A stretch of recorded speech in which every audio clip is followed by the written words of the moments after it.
Now that you've decided and you start making plans, it's incredible what can happen as a source of inspiration.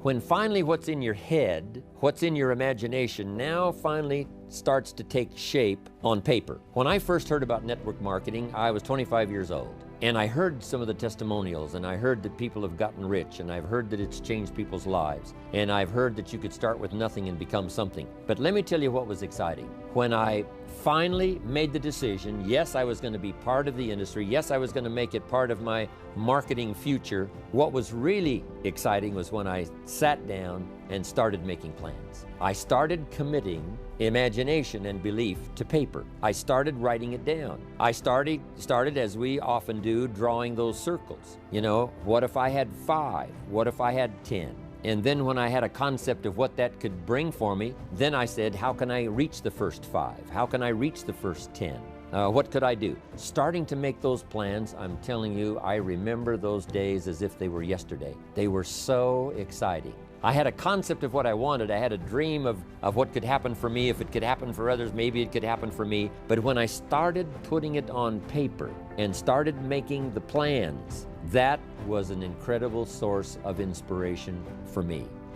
What I'd like for you to do right now, I want you to think about your dream, because I'm in a room full of dreamers. Think about your dream right now. I want you to think about it and envision it. I do not believe that any of us have dreams that were not given to us for the purpose of accomplishing those particular dreams. And I want to share something with you that has changed my life. I started out, as was indicated by Jack, it's very humble beginnings. I don't know what that dream is that you have. I don't care how far-fetched it might appear to be. I don't care how disappointing it might have been as you've been working toward that dream. But here's what I know, that dream that you're holding in your mind, that it's possible. Let's say that together, please. Say, it's possible. We were 6 weeks of age. We were adopted. When I was in 5th grade, I was identified as EMR, labeled educable, mentally retarded, put back from the 5th grade into the 4th grade, and stayed in that category until I got out of high school.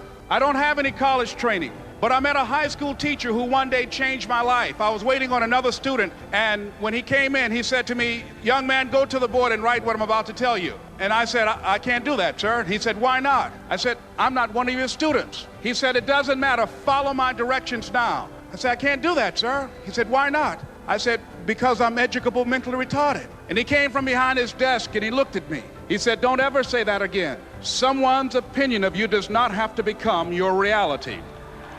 If they're above you in the chain of command, guess what? Same thing. You're going to say the same thing like, hey, boss, we don't need perfection here. Look, boss, we're not going to get all the information we need.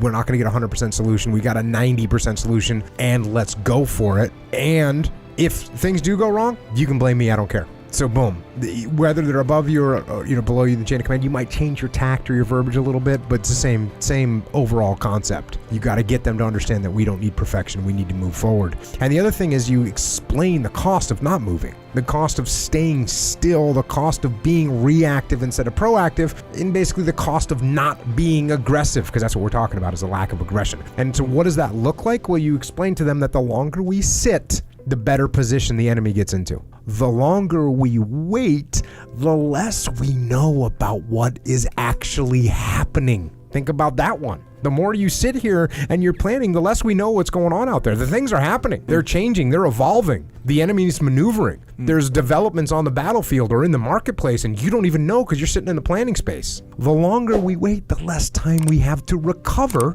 if something does go wrong. So if we sit here and plan for 47 days, and on the 48th day we step out and we start to execute and something goes wrong, well, we're not going to make the 50-day mark because we spent all that time planning. So the longer that you're sitting around, the less time you have to recover and adapt and adjust. And the longer that you wait while you're doing planning, the less relevant your plan actually becomes. So that's what you need to make people understand.